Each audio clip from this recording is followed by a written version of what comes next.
검은 집에서 피어난 희망꽃 한종민.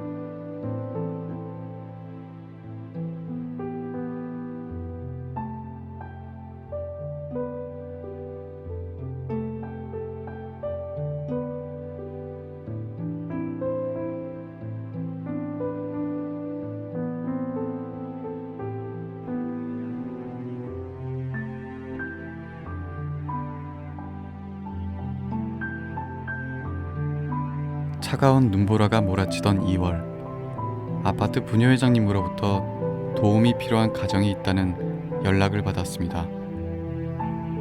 작년에 불이 난 집이 있는데 그 집에 청년 혼자 살고 있다는 얘기를 듣고 바로 가정에 방문하였습니다. 활짝 열려있는 집안에는 청년 한 명이 있었습니다.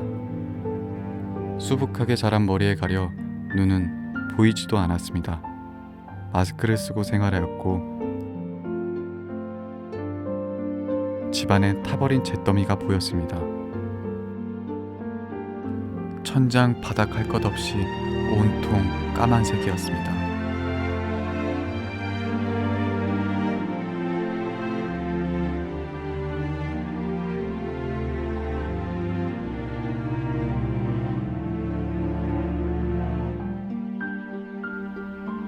청년의 아버지는 어릴 적 돌아가셨고 어머니와 누나 셋이서 살았는데 본인의 잘못으로 가족들과 멀어지게 되었고 작년부터 혼자 살고 있었습니다. 가족들과 연락이 전혀 이루어지지 않았고 행방을 알 수 없었습니다. 우울감과 자책감이 심했고 답답한 마음에 직접 집에 불을 질렀다고 했습니다. 잠시라도 거주할 수 있는 다른 집을 찾아보자고 했지만 청년은 엄마와 누나가 언제 돌아올지 모른다며 집을 떠나고 싶어 하지 않았습니다.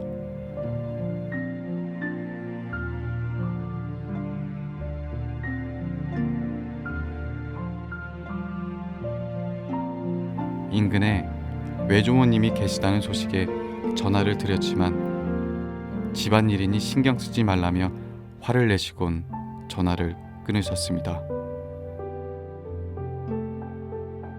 수차례 전화 시도 후에 외조모님과 이야기를 나눌 수 있었습니다. 청년을 본 외조모님은 가족들을 괴롭히더니 집에 불까지 질렀냐며 청년에게 호통을 치셨지만 호통은 점차 울먹임으로 바뀌었습니다. 청년과 가족과의 갈등은 깊었고 외조모님 또한 딸과 연락이 닿지 않아 괴로워하고 계셨습니다. 직접적으로 청년을 도울 수 있는 방법은 찾지 못했지만 한결같이 청년의 변화에 관심을 가져주시는 외조모님이 감사했습니다. 청년과 이야기를 나누면서 스스로 다시 일어서겠다는 의지와 강점이 돋보였습니다.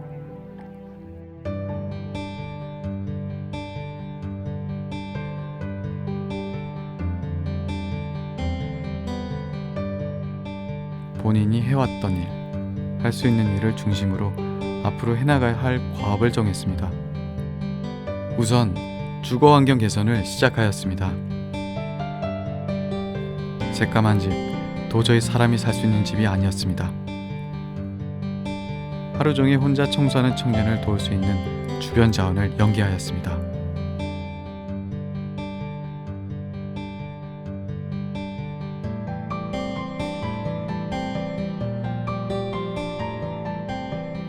부녀회장님과 주변 이웃들을 만나 도움을 요청하였습니다. 지역사회에 청년이 무섭고 두려운 존재가 아니라는 인식 변화가 필요했습니다.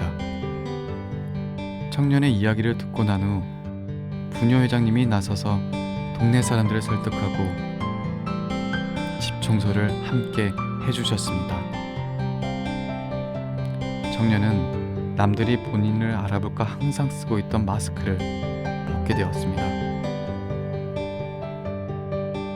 그 다음으로 근로활동을 통한 경제적 자립에 대해 준비하였습니다. 청년이 스스로 일을 찾고 근로를 꾸준히 해왔다는 강점이 눈에 띄었습니다. 이러한 과정에서 집에 방화를 한 청년의 재판이 함께 진행되었습니다. 재판의 결과에 따라 앞으로의 생활이 변화할 것을 두려워했습니다. 청년과 함께 재판을 준비하면서 청년이 혼자가 아니라는 것을 느낄 수 있도록 지원했습니다. 그 결과 청년은 집행유예 보호관찰 판결을 받게 되었습니다. 이후 청년의 생활은 변화하였습니다. 직접 지역 주민분들을 만나며 인사하게 되고 이웃 주민들도 청년을 알아보고 반갑게 맞아주셨습니다. 새로운 관계가 생기고 주변에 인사하면서 청년의 인생에 활기가 돌기 시작하였습니다. 그동안 볼 수 없었던 웃는 얼굴을 보게 되었습니다.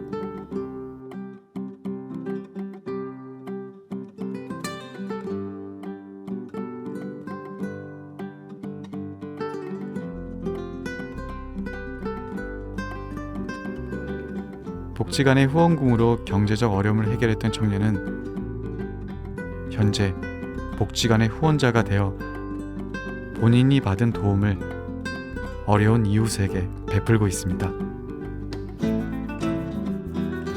청년과 만나기 시작한 지 약 5개월 즈음 처음으로 가족과 연락이 닿았습니다. 청년의 누나는 수개월 전 보내온 문자 메시지를 보고 계셨고 모친과 함께 직접 만날 수 있었습니다.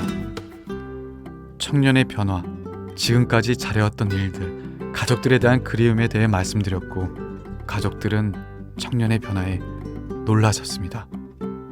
다시는 보고 싶지 않은 자식이라고 표현했던 모친은 이제 내 자식인데 내가 보살펴야지라고 하시며 청년을 도울 수 있는 방법을 여쭈셨습니다. 지원할 수 있는 자원의 유무를 떠나 스스로 할 수 있는 만큼의 최선을 다한 청년이 대견합니다. 청년의 삶을 응원해 주신 모든 분들께 감사드립니다.